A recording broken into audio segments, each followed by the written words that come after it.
Hey mga brods, ito na nga pong si Mikey Williams to SMB. Ang dami na nga rin talagang umuungol na reports and rumors ngayon mga kabrods na after Christmas and New Year ay dito na nila gagawa ng paraan makuha ito pong si Mikey Williams to SMB. Mga kabrods, hindi nyo ba alam na talagang pinakamatalik na kaibigan na niya at kuya-kuyahan na niya yung Chris Ross dati? Yes, yung kanyang tinitignan talaga sa PBA, one of the vets ngayon ng SMB ay eto nga pong si Chris Ross. That yun nga, ang laki ng respeto na dyan mga kabrods. Kaya ito pong mga attitude problem nito po ni Mikey Williams, talagang madidisiplinan siya dito ni Chris Ross. Well, alam naman natin sa SMB, lakas na ng lineup nito. Ang kaso nga lang, hindi nila matuloy-tuloy yung trade sa TNT Tropang Giga dahil ang hinihingi ng TNT sa SMB ay ito pong si CJ Perez. Pero ayaw rin namang ibigay ng SMB ito pong si CJ Perez. Kaya ang gagawin ng SMB dito mga brods ay gagawa sila ng panibagong option kung saan pwede nilang bigyan ito ng mga draft picks tapos isang role player sa SMB. Pero hindi naman yung bangko mga kabrods para mapapayag at maakit ang TNT Tropang Giga dito. Well, alam natin ang dami nakatalagang reports and rumors na ang tagal nang na-release ng TNT Tropang Giga yung news, yung big news na pwede nang i-trade ito pong si Mikey Williams, open for trade na. Pero ang tagal na mga brods, magti-2025 na tayo, ilang araw na lang, pero hindi pa rin siya ino-offeran ng ibang team. Dahil nga sa attitude problem at nagdedemand ng sahod, ito pong si Mikey Williams. Biruin nyo yan kasi 700,000 a month, tinanggihan pa niya yan sa TNT Tropang Giga dahil ang gusto niya 1 million plus kada buwan ang gusto niyang sahurin like mga imports na mga kabrod. So hindi naman pumayag ang TNT doon. Kaya ngayon open for trading na ito pong si Williams pero walang kumakagat. Kaya ito pong SMB balak nilang kagatin na ito. Pero yun nga, sinabi ko kanina, nagluluto pa sila ng mga options mga kabrods. Well, kung makuha kasi ito ng SMB mga brods, possible ilang kampyonatong may ambag ni Mikey Williams dito. Dahil simula 2021 at 2023 ay binigyan lang naman yan ng kampyonato. Ito pong TNT Tropang Giga. So, dalawa dyan, finals MVP pa. So, ilang beses ko na rin nasabi mga brods at alam ko na rin na alam nyo na yung mga kampyonatong binigay ni Mikey Williams dito. Sabi nga nila, parang merong dalawang import ito pong TNT kapag merong Ronde Hollis Jefferson tapos isang Mikey Williams. So ganyan kalakas ito pong si Williams. Kaya ito pong SMB ngayon, before Pasko siguro, aayusin na nila ito pong mga options nila para ipasa doon sa offer sa TNT Tropang Giga. Pag pumayag mga kabrods, pag pumayag ay talagang makukuha na nila yung Mikey Williams from TNT Tropang Giga. At isa pa dito, malaking tulong at future na rin to ng SMB dahil maganda ang kanilang patakbo ng laro pag nandyan si Mikey Williams and hindi sila mawawalan ng scorer mga brods dahil palagi silang nadepende na lang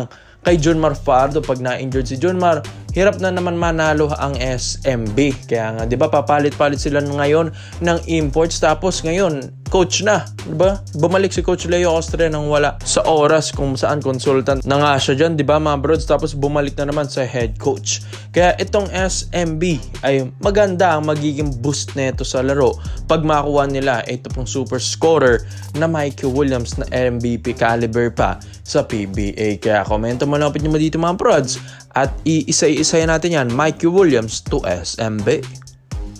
So dito naman po tayo sa kabilang balita naman natin mga brods. Daming mga reports and rumors. Justin Baltazar to Barangay Nebra San Miguel na ba? Dahil ito na nga, makakalaban na kasi ng Hinebra. Ito pong Converge Fiber Xers ni Justin Baltazar ang back-to-back MVP ng MPBL at back-to-back MPBL champion sa Pampanga Giant Lanterns. Kaya ito ngayon, nasusubukan na ang kanyang galing sa PBA at mamaya makakalaban na niyang Barangay Nebra San Miguel ni Japet Aguilar na Kapampangan din at sinasabi rin niya na excited siya makalaro mamaya si Japet pero may groin injury kasi si Japet mga brods. Hindi natin alam kung paglalaro nito ng Barangay Hinebra. Ang ganda sana dahil parehas silang 6'9" na magbakbakan sa ilalim. advantage nga lang ni Justin Baltazar dito ay may outside shooting siya. Pero sa mga past few games na ito po ni Balti, hindi pa ito nagdo-double digit na points mga kabrods. May mga rebounds and assists ito pero hindi naman ganun kalakihan. Bakit mga kabrods? Dahil sabi nila na over fatigue ito pong si Balti dahil kaka-champion lang sa MPBL, sumabak na naman agad sa PBA. Pero mga kabrods, may sinabi rin naman si Arwin Santos, ang Spider-Man and former PBA player dito sa SMB, na sinabi nga niyang iba talaga ang PBA sa MPBL. Malayo nga ang PBA sa MPBL. Yan nga ang sinabi ni Arwin Santos, na sinasabi niya na iba yung lakas at competitive at competition dito sa PBA kaysa sa MPBL mga brods. Kayong back-to-back MVP ng MPBL, hindi pa rin makaporma ngayon sa PBA. Yan yung mga pinaparating nila kay Justin Baltazar mga kabrods. Pero ito matetest siya kasi mamaya against Ginebra.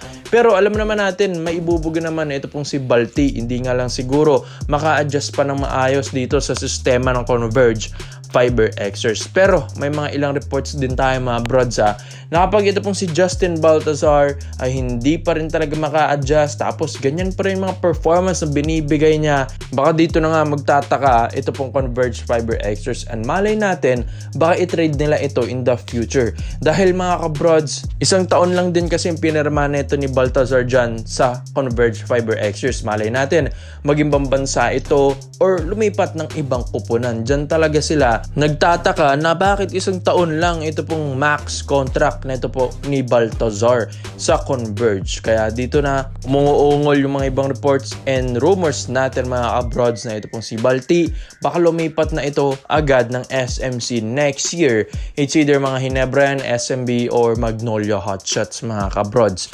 Kaya ito mamaya against Barangay Ginebra San Miguel, dito nila i-monitor yung laro ni Justin Baltazar mga kabrods, yung Converge tsaka ng Barangay Ginebra San Miguel. At tinitignan din ito ni na Coach Tim Con and Boss Al Francis Chua kung pwede ba yung isang Justin Baltazar sa Ginebra. Well, 6'9 nito na may outside shooting. Parang Japet Aguilar lang din ito mga brods, na masipag sa ilalim at may outside shooting, mas shooter pa mga kabrods. Kaya yan yung kinagandahan ni Baltazar. Siguro nga tama na baka pagod lang ito ng mga last few games na ito sa Converge Fiber Xers, pero yet ganun pa rin ang nangyayari Di pa rin siya makaporma talaga sa PBA. Siguro nga mamaya pipilitin na niya at papakitaan na niyang Barangay Ginebra San Miguel, dahil baka dito na nila gagawan ng trade ito pong si Baltazar, dahil alam naman natin sa Ginebra gusto nila yung mga big man ngayon. Pagkatapos ng etong si Isaac Go ay na-injured pa at walang stable na sentro ito pong Ginebra. Pag na-injured na ito pong si Japet Aguilar, dahil si Justin Brownlee hindi naman din sentro ang laruan nun mga kabrods. And si Troy Rosario pang 4 or 3 lang din ito. Kaya ito pong si Baltazar, malaking tulong ito, 6'9" pa.